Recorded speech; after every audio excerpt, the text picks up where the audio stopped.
All right, we're live here. Hey, everybody. Welcome to Across the Tenancy Spectrum. It's a stream where we're diving into different multi-tenancy, single-tenancy options that make developers, platform engineers, infrastructure managers' lives a lot easier. And today, again, Fabian's joining me, my CTO and co-founder. So excited to have you on, Fabian. How's it going? Good, good. Yeah, it was a busy week. Obviously, today is the release, right? So there had to be a couple of adjustments still. And it's like, yeah, as you said, a very important release as well, because there's a couple of really cool things in there, which I think we will also talk today a little bit about. So yeah, I'm really excited today to show some things to the world. That's awesome. Yeah, for anybody who doesn't know me, I'm Lucas, the CEO and also one of the co-founders here at vCluster Labs. Fabian and I got the vCluster open source project started in 2021, launched vNode last year as a secure runtime for Kubernetes. There's a bunch more stuff to come. We had an amazing year in 2025. We more than doubled our team. We almost tripled our revenue, like really amazing progress on all fronts. And we're an open source company at heart, and we really care about the community and the project that we're building. So we've been thinking a lot in especially Q4, what can we do to significantly give back to the community? And today we're announcing two major milestones for the vCluster community, and hopefully something really cool for everybody to kick the tires with. The first announcement is we have a new revamped free tier. So vCluster Free is available now. That makes a bunch of enterprise features that were only exclusively in our enterprise package now available to pretty much anybody in that free tier. No credit card required. You can check out vcluster.com/pricing to take a look at what all is included, but it's a lot of features. This live stream, though, is actually not about the free tier. We have a separate one for that next week, and make sure to sign up for that one and hit the reminder button and join us next week as well. But today we're actually talking about the second big announcement. We call this project Viant, vCluster in Kubernetes, kind of like Kind, got some inspiration there in terms of the name. And that is completely open source, part of the vCluster open source project, no strings attached. And Fabian's gonna run us through a demo today. But before we get started, maybe Fabian, you can tell us a little bit about why did we build Viant, and what will you use it for going forward? Yeah, thank you, Lucas. So the motivation behind Viant, vCluster and Docker is really to make the lives of developers, and since we are also all developers here, also our own lives easier, right? And obviously there are some projects already out there that have like a similar thing, right? So I think everybody that works in the Kubernetes ecosystem knows Kind, right? Kubernetes and Docker. There's K3D. There's a couple of others, and we had some pain points with these, and we thought like, hey, vCluster in Docker could be a cool alternative that solves a couple of these pain points that we encountered during our testing, during our pipelines, right? And today, I think we want to talk a little bit about kind of what vCluster in Docker has as cool new features that are maybe a little bit innovative and something new even, and refreshing for what Kubernetes can do and how you can work in Docker with that. Yeah, you've obviously been working with Kind for quite some time, to build, a lot of things that we're working on over the past couple of years. And obviously Kind is an amazing tool. There's also a bunch of other alternatives to spin up a local cluster, right? Like Docker Desktop has a built-in Kubernetes solution. I think Rancher Desktop is available to folks, right? There's probably 100 more. What is special about Viant, and what are some of the features that you are kind of missing in other solutions that we try to add to Viant? Yeah, so I mean, as you said, I think all the already existing Kubernetes and Docker solutions are already great. So it's more like minor pain points we had. So one thing, for example, was that with especially kind of like these kind-based clusters, you always need to kind of like import every image into each kind cluster. This is the same for kind of like K3D and on Minikube and everything else, because they all have like their own Docker daemon, right? And there's always things like kind, load, Docker image, and that was a little bit kind of like caused some friction here and there during development if you use it a lot. And that's just one example. Another one is load balancers, for example, right? That doesn't work out of the box locally. So if you spin up a service with type load balancer in Kubernetes, it doesn't get an IP automatically. You need to run a separate CLI on the side that somehow then mingles this together. And then obviously like starting, stopping of clusters, right? So we work at kind of like different projects at the same time. And I don't necessarily want to have all these Kubernetes cluster running at the same time, even though they are just in Docker, they still consume resources, right? So that was kind of like some pain points. Another one is kind of like, if you want to try out GPUs, for example, or join some different nodes from somewhere else, or sharing your kind cluster, right? This was also always very difficult. And I think we found like a cool way to tackle many of these problems. And yeah, maybe we want to show this as well today. Yeah, you mentioned minor changes, but then you gave me a whole list of like really exciting stuff. So I'm pretty sure everybody's super curious to see it in action. We don't want to keep anybody waiting and stay on the hypothetical level. We actually want to try out some stuff. Do you want to walk us through, Fabian, and just show us how to get started with it? Sure, yeah, let me share my screen. All right. Yeah, so I hope my terminal is visible. There we go, we can see it. Awesome. Yeah, so the first step is obviously to install the vCluster CLI, right? And then you don't need anything else besides like a running Docker installation, right? And this can be anything.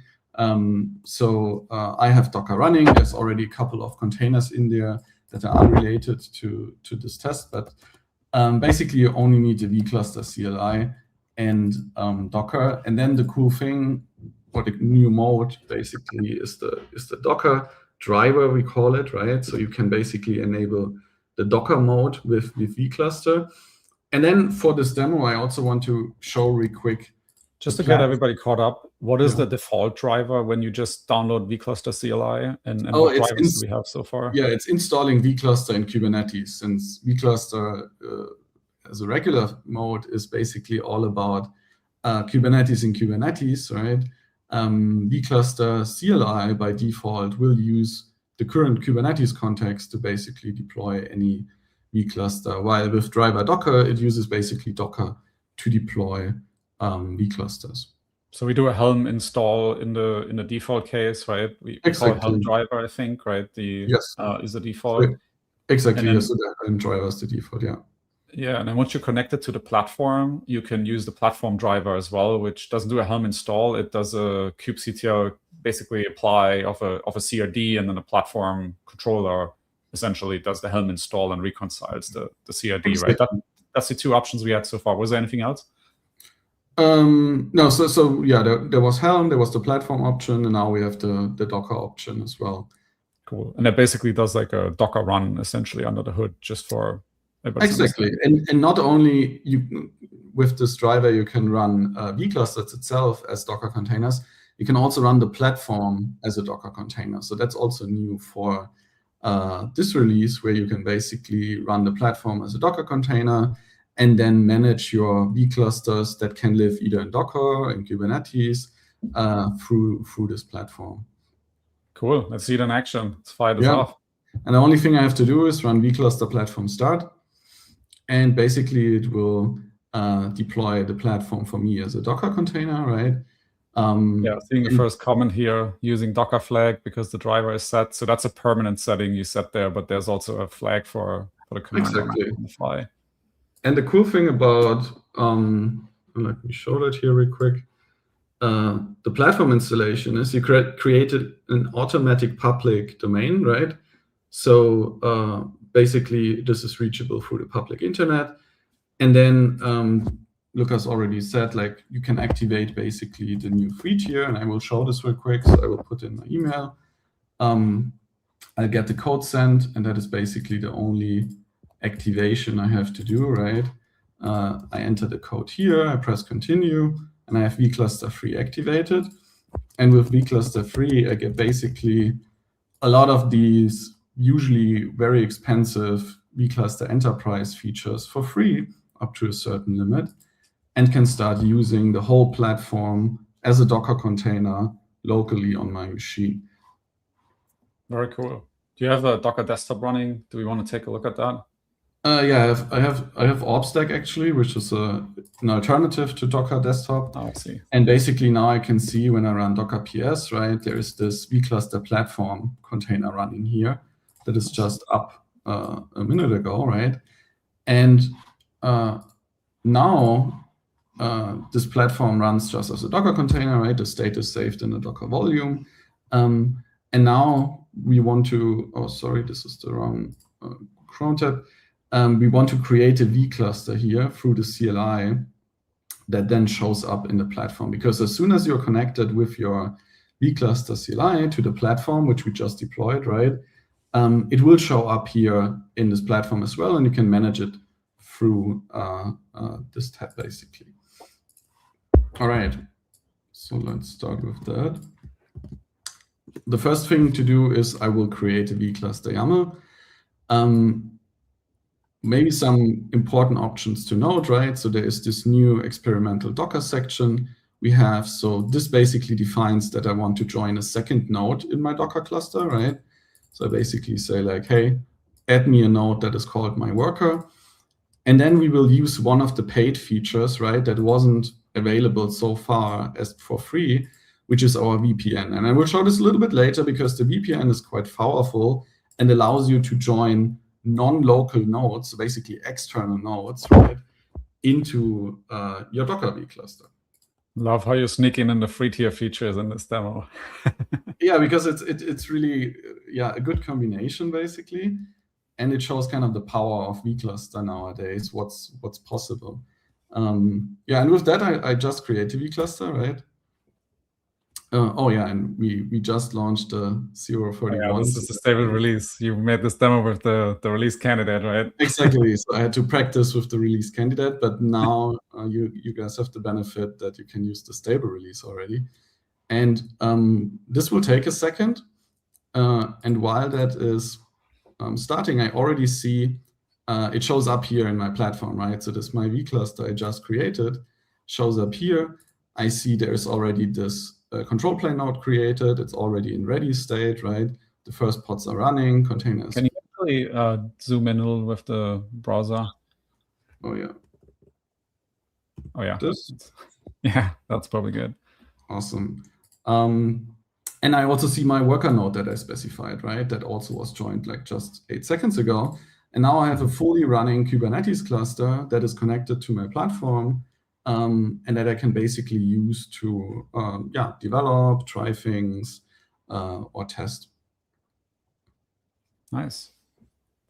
That's very awesome. So we essentially created vCluster platform as a Docker container, signed in, activate the free tier to get all the free tier features on top of the open source, right? You get a nice UI for free with it as well. There's no strings attached in terms of like no credit card required, no timeline. You can use this forever. And then you have vCluster, which you also deployed, a virtual cluster. And that also is just another Docker container. So basically you have 2 Docker containers right now, one of the platform. Yeah, I have actually 3. So I have the platform, right?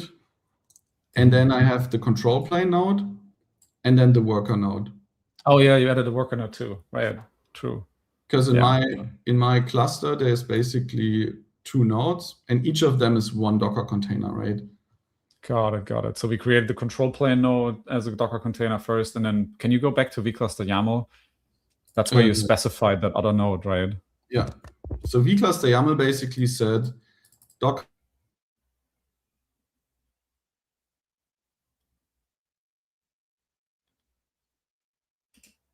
Oh, seems like we lost him there. Maybe the internet connection's weak. Give him a second to join back here. It's pending. Sure, you guys see that too. That's what happens if you're doing a live stream, right? Sometimes. Let me check if he's online in Slack. I'll message him. Let's see if we can get him back. We did the basics of the demo, but I have a bunch of more questions, and I think there's other cool stuff to show. So let's see if he can come back to the session. Oh, there we go. There you are. You're back. What's going on? And on an outage? Sure. Like, I think StreamYard lost connection, so sorry about that. There you go. But yeah, what was the last thing we saw? Yeah, you need to share your screen again. I think we wanted to take a look at the vCluster YAML to take a look at how you added. People are commenting the gremlins are at work. Yeah. Yeah. Will you see my terminal again? Yeah, let me bring it up. There we go. Awesome. Yeah, so you added the worker node here, my worker, and that's kind of like a fake node, right? It's not like a VM or something. You actually launched that as a container as well, and I assume it has like a regular like kubelet running inside of it. Exactly, it's a very vanilla installation. So it has a kubelet, it has containerd in it, and then basically, yeah, there is also kind of like our VPN component in there. Cool. Folks are speculating now whether the VPN kicked you out. Hopefully, vCluster VPN had nothing to do with it, but maybe we used Tailscale internally. I don't think it was that either. It seemed to work, so yeah, it was some other thing, I guess. Okay, so good. Let's get back to it. So we have 3 containers, platform in there, vCluster control plane, and then one node. We have a fully functional cluster. We haven't run any commands in that cluster. Maybe you want to take a look. Yeah, so it's a fully functional cluster. We have a CNI in here, right? We have coordinates, there's kubeproxy, and then there's the local path provisioner, which makes PVCs and persistent storage available, right? And yeah, it's a very, right now, empty cluster besides these core components. So there's not a lot of things to run. So yeah, the next thing would be to change this so that there is things running inside this cluster. Yeah, let's do that. You mentioned earlier the issues with like getting images populated into a kind cluster, and can you outline a little bit of like the kind workflow, right? So I'm building an image with like Docker build on or build kit or whatever on my local machine, right? And then what would I have to do with kind now, and how's it going to be different with Vine? Yeah, so let's say, and this is a relatively easy one, right? You say like Nginx, I already have this locally as an image, and I want to say like, I don't know, Vine demo, right? I tag this. With kind now, I would do kind load, I think it's load image Docker, if I'm not mistaken. Or it's Docker image load, something like this. But basically you have to run a command, right? To import that image into kind. With us, or with Vine, what we've built is basically a pull-through cache inside the cluster, where the cluster doesn't pull from the internet first, it pulls from the Docker daemon that is available on your local host, right? And to show how that works, I can basically just run this command, which will start like a simple shell with the image Vine demo inside my Vine cluster now, right? And if I do this, it's basically pulling this from... that was instantaneously. Yeah, exactly, because it's not reaching out to the internet. Vine demo obviously also doesn't exist in Docker Hub, right? This image is not there. So it's pulling it from my local Docker daemon, and I don't have to deal with importing images, and every image that's basically available in my local Docker daemon will be used automatically. And if it's not available, the local Docker daemon will pull it, right? And then we'll make it available to the to the Kubernetes cluster in this case. And then you can run whatever here, and then if you don't need it, exit anymore. And that's a very nice way essentially of working, because you don't have to think about, oh, did I import that image into kind, into K3D? So that is really a nice way basically of saving time and also storage space, because it's proxied through the Docker daemon. Yeah, it is a little annoying every time you build a new image, tag it new, etc. You gotta re-import it, right? So here you just don't need to do that Docker build, and then you immediately kubectl apply, right? Boom. Or you kill the pod. Actually, if you kill the pod and it restarts, it would already, if it's the same tag, it would already get the new image, right? Yeah, exactly. Yeah. So it will repull the image, right? And then nice. You can basically Docker build locally or have some automation around that, right? And then basically restart in the Kubernetes cluster, and it will see, oh, there's this new image, and then I will use that for the container and start that. So it's a very easy kind of like feedback loop for development or testing. Yeah, the faster the better, right? That's the motto. Exactly. Yeah, you mentioned earlier as well. I mean, we have like one of these like fake nodes that are actually just a Docker container now running with a small kubelet inside. Yeah, maybe we can run get nodes here. We have our control plane node, and then we have this fake node as a pod running here. But you mentioned earlier as well, you could join in like a cloud node here. And then you teased us a little bit on vCluster VPN. So I'm curious to learn more about that. Let's see what we can do there. Before we do this, give me like 1 second to show the load balancer feature, because that will be very cool as soon as we have that running. Okay. That basically with this load balancer feature, you can create Kubernetes native load balancers, right, inside the Vine cluster. And we will show later with like an EC2 node that even works for like outside nodes through the VPN. So let me quickly create this, because then we can show this with the EC2 node as well. And the interesting... Yeah, Nginx isn't around anymore going forward, so might need to update the demo next time. No, it's Nginx is around. It's not. It's the Ingress Nginx, right? So, this is the regular, just this Nginx. Yeah, thank God Nginx is not dying. So Ingress Nginx that is dying. But yeah, basically, here ChainGuard is picking it up though, and at least like pushing secure images going forward. So there might be some patches happening in Ingress Nginx. I think people are not really looking forward to that transition. No. Yeah. But you created basically a deployment of Nginx right now. So we have Nginx pod and the deployment running, and then you created also a service for it with type load balancer, right? Exactly. And I want to access this now locally, right? And usually then people say, oh, you have to do port forwarding or some weird node port alternative, right? But usually you don't want that. You want just the load balancer and then basically access this IP. And in this case, immediately it gets an external IP, right? And then when I do curl, it basically prints which node is it running on and what is the pod name. That is basically the trick I did here in Nginx, where it writes basically running on and the pod that's running on into the index HTML. Mm-hmm. So that when we curl it, it shows basically what node am I running on. And why did I do that? Obviously, I want to show that, and now we have only one pod running, so it will always show my worker, right? So it will run on the worker. But now, as Lucas already, as you have teased, right, we want to join in the cloud node. And to do this, we need to first create a token.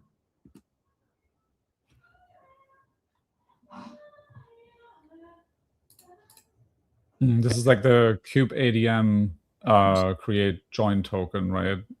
Exactly. So yeah, the token itself is a kubeadm join token, but we basically allow you to run this script now in any other node, right, around the world, to join into my local Kubernetes cluster. And this is really because of this VPN that basically routes through this loft.host platform that we have, right? And let me show real quick. I already created an EC2 instance here, right? It's running. There's nothing special about it. It's really just a simple EC2 instance. And now when I press connect here, it's basically making a connection to this, right? And then I just run the script.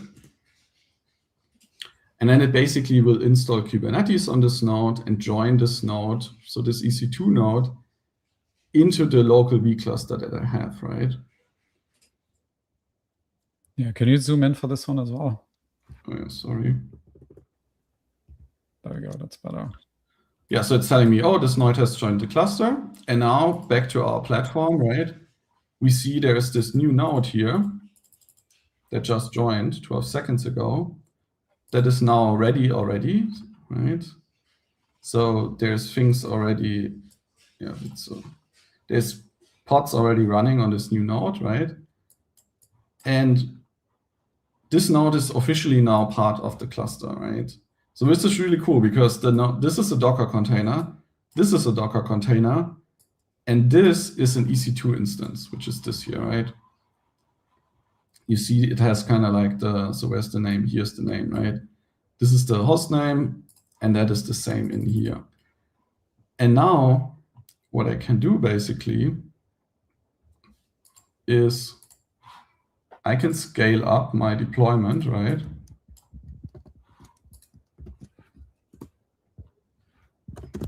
And now I have the pods running, each of them on one node. So I have my Nginx runs now on my worker, right? My vCluster and the EC2 node, because I have 3 nodes in here, and Kubernetes tries to kind of like make sure it's kind of like equally distributed, right? And if you remember, I have this service here that exposes these pods, right? Now I can basically curl the service and look where it ends up, right? So the first one went to my vCluster. The second one went to the EC2 node. And the third one went to my worker. So it's like equally load balanced in the background. Nice, that's awesome. So you have a locally accessible IP address now that can route to either your local control plane that can run workloads, right? You use it as workload node, worker node, and control plane node. And then you can run to the worker node, which runs as a pod, but then you can also run to the EC2 instance, which is yet another node you added. Exactly, yeah. So it's really distributed everywhere. And the VPN makes sure the nodes can talk to each other, the load balancer can talk to the nodes, right? So then it's equally, the traffic is equally distributed and everything becomes suddenly reachable. And how does this, like why this is possible is really through the platform, because the platform gets this publicly reachable endpoint, right? And that basically coordinates all the traffic. So under the hood, we use Tailscale for this. And we have our own kind of like coordination server implementation for Tailscale. So you don't have to create an account or anything for that. It's similar to Headscale, if people know that. And that is essentially making sure that all this VPN traffic stays within kind of like these 3 nodes, right?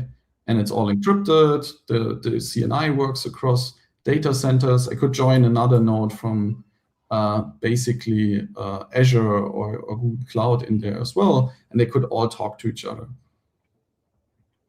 That's pretty awesome. It's pretty unique, that approach. So it's a little bit like ngrok type feeling here as well, where you kind of expose things for others to access, right? Exactly. And with that said, I can also give you access, right, to this. Oh yeah, let's do that. To this environment by typing in your name in here, right? And then let's do g@vcluster.com, right? I'll add you as an admin so that you can do everything. And then let me put a password. And then let me send you this link real quick. Yeah, I'll take a look. And then you just do LG and then I stop sharing as well. I'll share my screen here. And then we can take a look at this. Awesome. So there's my screen. This was the username you gave me, right? Or LG@vcluster.com, both works. Let's do that. It's vcluster.com. Yeah. Oh yeah, for the guys who knows us at Loft from the past, right? There's been some rebranding happening. Let's go in here. Oh, you don't want to save this in one pass. This is just a demo. Cool. So for everybody to understand, I'm going to blow this up a little bit. So I'm in the vCluster platform right now that runs on Fabian's laptop. So be careful with that. So what can I do with this? So I can go into this vCluster here that you just spun up that has an EC2 node and a kind of fake node running as a container on your machine. And I could just go ahead and like create a pod now and launch it on your laptop. Yeah, you can just create a pod. It maybe also launches on the EC2 instance, depending on what the scheduler decides, right? If it wants to put more pressure on my PC or wants to put more pressure on AWS, not sure.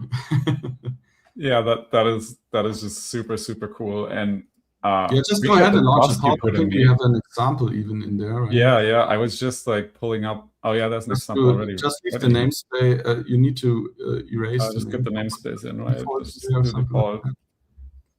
Yeah, let's fire this one off, right? Let's see where it ends up. Creating, and then yeah, you can basically click on it, and then you get like the logs, and there we go. It's working. Everything works. So probably also take a look at the YAML here to see. Doesn't it put in the status where it ends up? It's a spec node name, so a little bit up. Yeah, so it's my worker, so it runs on the Docker thing. Yeah, here it's line 129. Oh yeah, there it is. Awesome. So this one, I just launched something on your Mac. On my machine, yeah. So that is quite dangerous, I guess. But yeah, appreciate the trust you put in me here for this demo. So guys, watch out and don't make folks, don't share your platforms with everybody. So you might want to restrict this a little bit. Hopefully, you set this up within trusted environments or just like for your own home lab use and things like that. But pretty neat. Yeah, I mean, obviously you set up some RBAC and some admission control and before you would hand this over, or more restrictive permissions than in this demo where you just let me admin. But this is really cool. It's exciting. So I can use the full platform now and do everything. That's pretty fancy. Yep. So this is a great starting point for Wind. And Siam, one of our developer advocates here, has actually created this Git repo for anybody who wants to check that out. Let me zoom in here as well. So if you go to loftus.sh/Wind on GitHub, you find this repo with a bunch of examples to kick off, Wind with a couple of different vCluster YAML configurations. So he created these here. There's a README explaining how this works, right? You pass in these files, run the vCluster create command. Basically what Fabian just showed, but with different setups. He has like load balancer service here, just like we just did as well. Multi-node setup, basic cluster, how to change the CNI. That's really cool.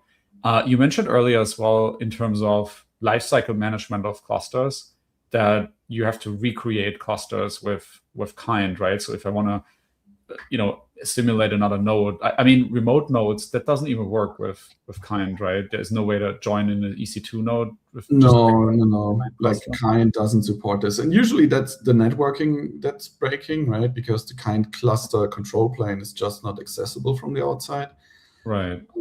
So yeah, that's what our VPN is doing. It's basically making everything accessible to each other. So everything gets like an IP in this overlay VPN network, basically, and then everything can reach each other, and then CNI works and everything else works. So it's a really neat way, essentially, to do that.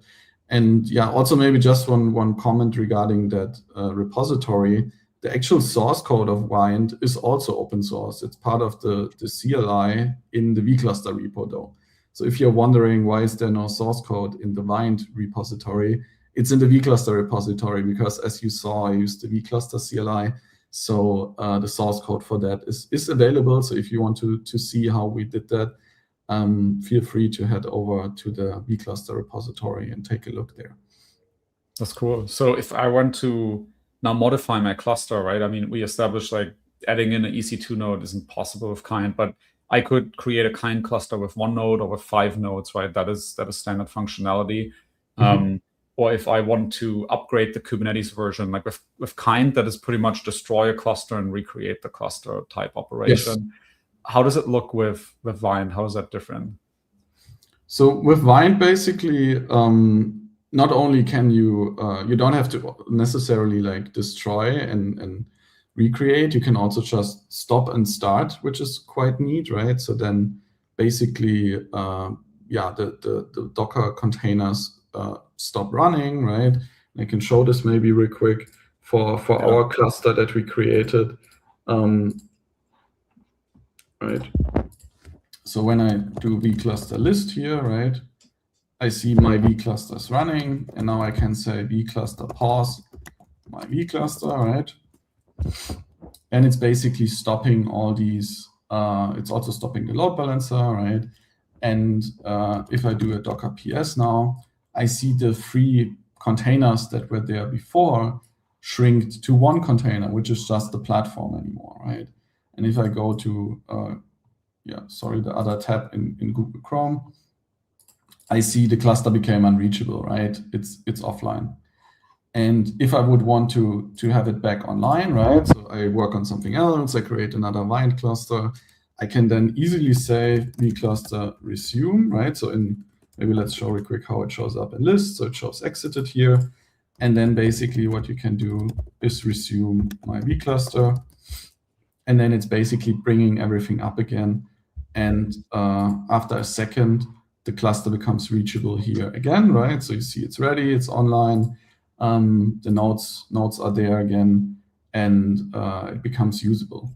And if I would want to upgrade the vCluster, right, so the day 2 operation, I basically would do the same way as before. So I would say create my vCluster, but then with the upgrade flag, and then it would basically upgrade with whatever changes I did to my vCluster YAML, right? So if I change the vCluster YAML here, and I would add, for example, another worker node, it would basically, with the upgrade, add this new worker node to my Vine cluster. So it's not, you don't have to destroy it. Like if you want to change the Kubernetes version or anything else about it, you can just upgrade it in place, and then it will basically recreate these containers. But the cluster itself becomes still reachable and works as before. That's awesome. Yeah, so changing the Kubernetes version and a bunch of other like vCluster YAML features that you would usually configure, you can just apply them with the CLI, reapply the file, it will relaunch the vCluster control plane container essentially with the changes. Exactly. Yeah. We're also working very heavily on snapshot and restore. So some people may know vCluster itself can be snapshotted, right? And then restored. So if it's like really not non-existent anymore, or if you want to start a vCluster on another machine, right now with the Kubernetes driver, you can basically, so the Helm driver, you can snapshot a vCluster. That also works as an enterprise feature with scheduled snapshots. But that is right now not yet supported for vCluster in Docker, but we're working very heavily on this to make that a reality, because then you can basically share the vClusters as a snapshot, as an OCI artifact, basically, with other people, which is quite cool. And then, spin up these small Kubernetes clusters somewhere else. Obviously, it will not snapshot the state of external nodes, so EC2 instances and stuff like that would need to get rejoined if you want to restore that. Yeah, that makes a ton of sense. And good you're pointing that out. We have features like sleep mode in the commercial offering, and then we have, stop and pause and resume in the open source. Same for snapshots, where we have scheduled snapshots and a couple more like added features on snapshots. We also have an open source version of snapshotting a vCluster, and turns it into an OCI artifact. You can push it to Docker Hub or whatever, and kind of get a reproducible vCluster config, right? Besides the declarative vCluster YAML option, which is obviously also a way to make it more reproducible. That's really cool. So snapshots are to come for Vine. Pause and resume, you already demoed. That's already working. Is there anything else that's right now, kind of lacking behind the regular vCluster experience that you have on the roadmap? I mean, there's obviously always new ideas and new things we could do for Vine. So in general, there's a couple ideas around like networking and DNS, right? So that you could maybe make not only the load balancers, but also like DNS automatically available on the host, right? So that you can then run directly ingresses without changing like the hosts file locally, and then maybe. Yeah, I think somebody from the audience here had a question on this. Oh, it doesn't pull in the name, but load balancer feature is really cool. Do you have plans to make any service reachable from local machine via a service domain, just like OrbStack does? Yeah, so that's a very good point. So OrbStack is awesome, and yeah, I think there is ways to do this, right? It's a little bit more effort than just doing load balancers, right? So that's why we haven't done it yet, but it's totally something we could work on. I think it's a very useful features. We could even make like pods, not only services but also pod IPs available, right? You need some sort of kind of like custom network driver for Mac OS and then Linux and so on, but it's potentially possible, and it's definitely something that's very useful for development and CI/CD testing. Yeah, you mentioned different operating systems there. Does this work on, you showed it on a Mac, can I fire this up on Linux? Can I fire this up on Windows if I just have Docker running there? Does that work? So Wind itself definitely works on all of them. There's one restriction with Windows, that the load balancers, this load balancer feature currently doesn't work on Windows. It only works on Mac and Linux. Mostly because. Will it work going forward, or we just didn't get Sorry? to it yet? Will it work going forward? Will it? Yes, we will work on that. It was just like in the heat of getting the release out, right? There was just too little time to work on that. So yeah, we'll definitely support that in the future, but for now it only works on Mac. But it also, like, it's not only working for OrbStack in Mac, right? Like there's Docker Desktop, Rancher Desktop, right. So these features work for both. Any like Docker drop-in replacement stuff is just exactly going to work, right? We just call the CLI, I assume, or we talk to the Docker daemon endpoint, or how do we do it? So for the load balancer, we actually talk to the Docker daemon endpoint, because we need to launch a load balancer pod that basically does the actual load balancing, right? Mm-hmm. So therefore, yeah, the Docker daemon socket is required, but otherwise we only use the CLI in most cases to make that happen. Nice. We have another question here, which I find really interesting. Could this ever work on Apple containers? I know Apple made a lot of noise when they launched Apple containers. I don't know exactly why they invested so much into, like competing with Docker, I guess, which is super established, but they did, and a lot of people tried it out. Have you tried it before? And does it work with Wind or not? So I tried it very quickly, and I think it's a very cool thing, just because Docker, macOS native support for Docker containers is very nice. I mean, ultimately they are still virtualized, right? So even Apple containers use virtualization under the hood, and the CLI is somewhat similar to Docker CLI.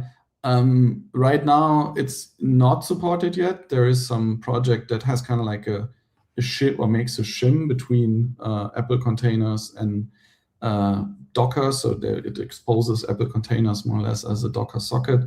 And this could work, but yeah, it's definitely on our roadmap to test and support. However, other different runtimes, such as Podman, for example, are supported and work with Wind. Nice.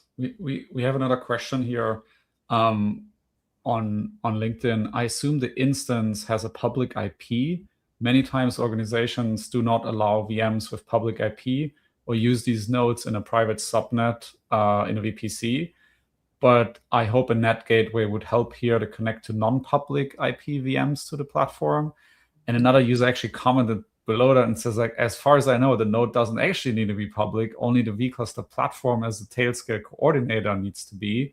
In this case, it runs on this loft.host subdomain. Yeah. Did this user explain that correctly? Yeah, the comment is right. So yeah, very good observation. In my demo, the EC2 instance had a public IP just because it's easier to set up, but it's not a requirement, right? Like for the VPN to work, the only requirement is that basically the platform, the DNS domain name, right, is reachable, because that is the coordinator that basically also in tailscale terms acts as a derp. And then essentially that traffic is routed across different nodes totally, and they can be totally private. The only requirement is that they all can reach out to the platform domain. That's awesome. Yeah, and you don't need ngrok or anything else. Like that is really, it's really neat for demos. It's really neat for sharing Kubernetes clusters. You can even connect your GitHub actions. Like if you use bind in a GitHub action, right? You can let that connect to a platform, and then you can see things running in that, because it will just connect there and then basically get destroyed after the connection again, after the action again. So it's a very neat feature to kind of like, connect nodes or vClusters together. That's awesome. Siam from our team here commented on LinkedIn as well that you can add GPU nodes from a GPU, cloud provider, or AWS or wherever you get your GPUs from, which is really neat, because like that's a struggle for people locally, right? Like how do I? Yeah. I mean, you just don't plug in an H100 into your Mac, right? No. So how do you do it? Exactly, yeah. So you can totally use, I don't know, B300s in your or join into your local computer basically, and test those out without creating an EKS cluster, installing everything there, right? Takes a lot of effort. And here basically you spin up the bind cluster, takes like 15 seconds, and then you join in the heavy GPU node, and then run your workloads on the GPU node, but have like a local load balancer that is able to route to the GPU node, and then you can basically see what's going on. So that's a very convenient way of testing also GPU workloads with Wind. Make sure though, when you do that, you protect that loft.host address appropriately, have a strong password and set up the RBAC and whatnot, because you don't want the crypto miners to find that B300 available, right? But I mean, the good thing is, as soon as you close your laptop, right, the platform basically is not running anymore, because the computer will be stopped. Oh, yeah. And then nobody can reach it anymore. And by default, there's like a very strong password chosen, right? Mm-hmm. So it's quite secure in that regard. Cool. Awesome. We intentionally also did not show a password here while doing this demo. Yes. You copied that to me in a private chat here to sign in. To make sure someone had an idea to basically make a public vCluster where everybody could join their nodes into freely, right? And then let's see what happens. That would be the biggest vCluster in the world. How many nodes to do? Yeah, it's just everybody joins some random node from whatever together, and then you can run basically on a community cluster, right? Workloads. That would be really funny to do, actually. Yeah, we'll do that in the next live stream. If we get like 1,000 nodes joined, that'll be our next funding round. As you guys know, we're a startup, so we need to raise some capital to invest in these projects and in the fund we're building here in vCluster. So maybe join that next live stream. We'll do a giant vCluster, and then we'll launch some crypto mining pods on there that could finance. I think it was also Siam's idea, so credits to Siam for this awesome idea. Yeah, it's a funny one. I don't know if we'll actually do it in that way, but yeah, it would be a funny stream for sure. Yeah. Nice. Anything else that we missed, or was that all the features for today? I mean, this was quite a bit. We're here for like 50 minutes, and we saw a bunch of cool stuff. There's more features we could show. I mean, there is, with the free mode, you get actually access to one feature that is pretty cool. I thought we didn't have enough time to show this today, but it's called auto nodes. And basically, maybe we can show that next time. We integrated Carpenter into vCluster, right? And that basically allows you to dynamically create nodes on demand in AWS, for example. So next time, maybe we can show how, when I launch a GPU pod, for example, with my local Wind cluster, it will automatically launch a GPU node in AWS. I run my stuff on it, And then when I'm done, it will automatically delete the node in AWS and remove it from my local Vine cluster. Then I don't even have to go through AWS anymore to manually click there and do things. And instead, you can really on demand dynamically scale essentially the required nodes based on the resources you have. And that's a really, really cool feature. That's also part of free mode, right? So you can use it totally for free. You can try it out as much as you like, and then report back to us if that was a cool experience or not. But yeah, we really think that's a very neat way of using Carpenter, which is nowadays really a great solution for cluster scaling. And we basically made that happen for every cloud in a more generic fashion. Yeah, I'll pull this up for a second here. So if you go to vCluster.com and you hit the pricing page, we've talked a bunch about this free tier today as well. You see here, this is the open source vCluster, really everything you find on our GitHub repo, including all the Vine code. If you go to our vCluster main repo, you'll find all of that in there, our certified Kubernetes distro, regular resource syncing as well. And then in the free tier, you get additional functionality. You can unlock it with the platform, running the platform locally. Or if you click on Get Started here, it also opens vCluster Cloud. So this is basically the hosted version of the platform. So you don't even have to run that Docker container locally. And just type in an email there. It'll activate the free tier as well. And in that free tier, as Fabian mentioned, there's private nodes, auto nodes, vCluster standalone. You get the self-service experience, the UI, the CLI, the CRDs and controllers with it. So really a bunch of functionality. And you get all the advanced syncing features as well, right? CRD sync, patches, you get embedded etcd as a backing store. And really the only restriction is there's no time limit on this. It's really just the infrastructure size. We limit it to 64 CPUs and 32 GPUs, and you can create even one HA vCluster. So even if you had some production workloads, etc., or you want to test out HA, you can also do that as part of the free tier.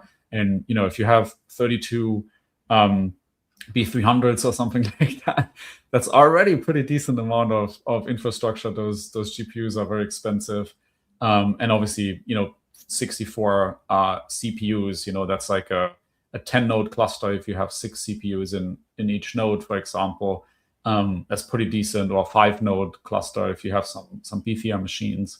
That's quite a bit. I actually don't know, how do we count these local nodes in this model? That's an interesting question. The local machine, if I create a local node there with Vine, do we even count that at all? I think so, yeah. Yeah, we need to look into what we're counting there, because I didn't see you specify any kind of CPU or memory limit. Takes the CPU of the local of the machine. Yeah, the VM base. So for Mac, it's a VM, right? Got it. It depends on how big you made your Docker desktop or OpStack VM. Got it. Awesome. That's really cool. But I don't think you have 64 CPUs locally. So I don't think so. I don't know. Yeah, there should be plenty of room to join in a couple of EC2 nodes and a couple of GPUs, and you're still good. I mean, if you have that beefier for laptop, you might want to think about that enterprise offering as well.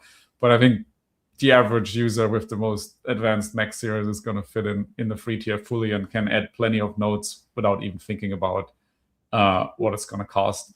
And yeah, a lot of these advanced features like Carpenter and auto scaling of nodes is all included in that free tier. So absolutely something to check out. We'll do a deep dive into exactly what is in that free tier and what can you do with it, and a couple more really cool demos. I think we have a live stream scheduled for that next week. You can check out our blog, vcluster.com/blog, for a little bit more in-depth details up front before the live stream. Siam here is also posting a link to the blog that explains auto nodes. So just search in Google or ask ChatGPT to pull up the post for you, and then take a look at that. And then last but not least, here is the live stream that we're going to do next week. Hopefully a bunch of you can join. We had a bunch of good questions today, so come loaded with your questions on the free tier and anything we'll demo there. next week, and we'll wrap it up for today. Thanks everybody for joining. Thanks a lot, Fabian, for these awesome demos and for building this with the engineering team. It's really exciting. Shouting out to everybody who has worked on this. I know there's a bunch more people besides you that have been pushing these efforts forward internally. So thanks a lot to all the engineers, QA people, product folks, everybody else who was involved here on the team side. And if you run into any issues, join us in our Slack community. Post any error messages, open GitHub issues, and just start the conversation on Slack with us in terms of what else would you want to see in Vine, what other example is missing in the Vine GitHub repo. Definitely check it out. Leave a star on the GitHub repo. And yeah, we're looking forward to the next live stream. Here's the Slack link. We'll look forward to chatting with everybody there. Thanks, Fabian. Thanks, everyone. Thanks, Lucas.